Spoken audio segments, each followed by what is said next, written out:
मोदी ने जो न गुजरात में किया न दिल्ली में, अब वही करने की तैयारी में है मोदी।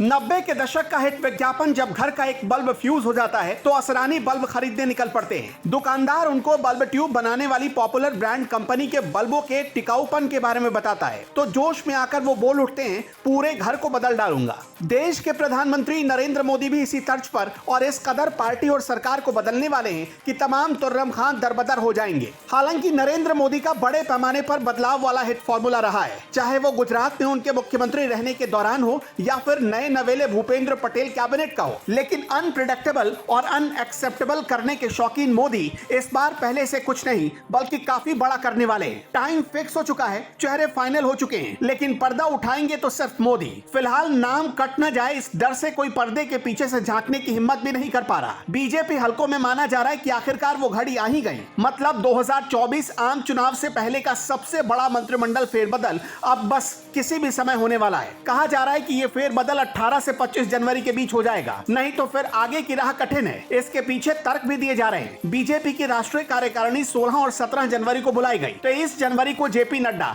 बीजेपी राष्ट्रीय अध्यक्ष के तौर पर अपना कार्यकाल पूरा कर रहे हैं। संसद का बजट सत्र 31 जनवरी से शुरू होने वाला है। ऐसे में अगर केंद्रीय मंत्रिमंडल के अंदर फेरबदल होना है तो ये 26 जनवरी के पहले यानी 25 जनवरी और 18 जनवरी के बाद यानी बीजेपी की राष्ट्रीय कार्यकारिणी खत्म होने के बाद तक हो सकता है। वजह यह है कि इसके तुरंत बाद बजट सत्र शुरू हो जाएगा और उसके बाद चुनावी मौसम की शुरुआत हो जाएगी। विधानसभा चुनाव का मौसम निपटा तो फिर आम चुनाव को भी साल भर से कम रह जाएगा। ऐसे में अब उन लोगों का एक एक दिन काटना कठिन हो रहा है जिनका नाम इस बार मंत्रिमंडल से जुड़ने या इससे हटने वालों की लिस्ट में माना जा रहा है। संदेश दिया जा रहा है कि इस बार सरकार में फेरबदल न सिर्फ 2024 आम चुनाव को ध्यान में रखकर बल्कि भविष्य की टीम बनाने के उद्देश्य से भी किया जा सकता है। अब तक की चर्चाओं के अनुसार 3 दर्जन से अधिक नए मंत्रियों को जगह दी जा सकती है और इतने ही पुराने मंत्रियों की छुट्टी भी हो सकती है। लेकिन इस बार तमाम दावेदार किसी भी तरह अपने नाम की चर्चा शपथ लेने से पहले नहीं करना चाहते। वो प्रधानमंत्री नरेंद्र मोदी का मिजाज समझ चुके हैं कि जिसका नाम मीडिया या फिर सोशल मीडिया में जितना उछला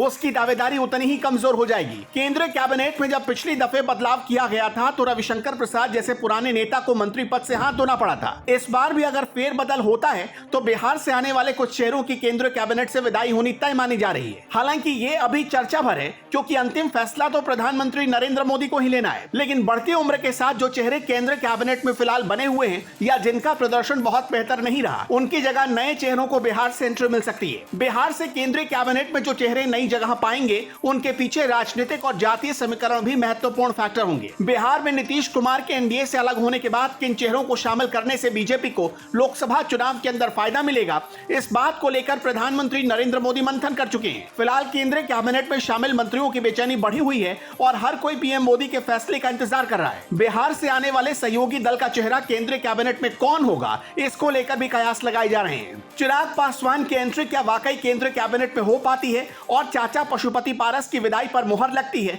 ये भी देखना दिलचस्प होगा। एक बड़े राज्य का कद्दावर सीएम भी बदल दिया जाएगा। एक और केंद्र में सबसे बड़े कैबिनेट फेरबदल की चर्चा हो रही है और दूसरी तरफ बीजेपी शासित राज्य के एक मुख्यमंत्री के भविष्य पर अटकलें लगनी शुरू हो गई है। माना जा रहा है कि बीजेपी के इस कद्दावर सीएम को मंत्रिमंडल फेरबदल के बाद दिल्ली बुलाया जा सकता है। हालांकि पिछले कई महीनों से उनके बारे में ऐसी चर्चा उठती रही, लेकिन हर बार फेरबदल में वो बच जाते हैं। माना जा रहा है कि उस मुख्यमंत्री के नेतृत्व परिवर्तन के पक्ष में शीर्ष नेतृत्व तो है, लेकिन उनके बदले कुर्सी किसे सौंपी जाए इस बारे में अभी तक पार्टी की कोई राय नहीं बन पाई है। दरअसल पार्टी बहुत अधिक विकल्पों की वजह से परेशान हो गई है। उधर इन अटकलों से बेफिक्र सीएम महोदय अगले टर्म के लिए भी अपनी दावेदारी ठोकने में अभी से व्यस्त हो गए। वो अपनी इमेज में सुधार लाने के लिए एक बड़ा कैंपेन शुरू करने वाले हैं जिसमें दावा है कि जो भी एंटी इनकम्बेंसी है वो काउंटर कर दी जाएगी। बीजेपी के लिए ये राज्य न सिर्फ विधानसभा बल्कि आम चुनाव के लिहाज से भी बहुत महत्वपूर्ण है। ऐसे में पार्टी हर समीकरण को सेट करने के बाद ही किसी तरह का फैसला लेगी।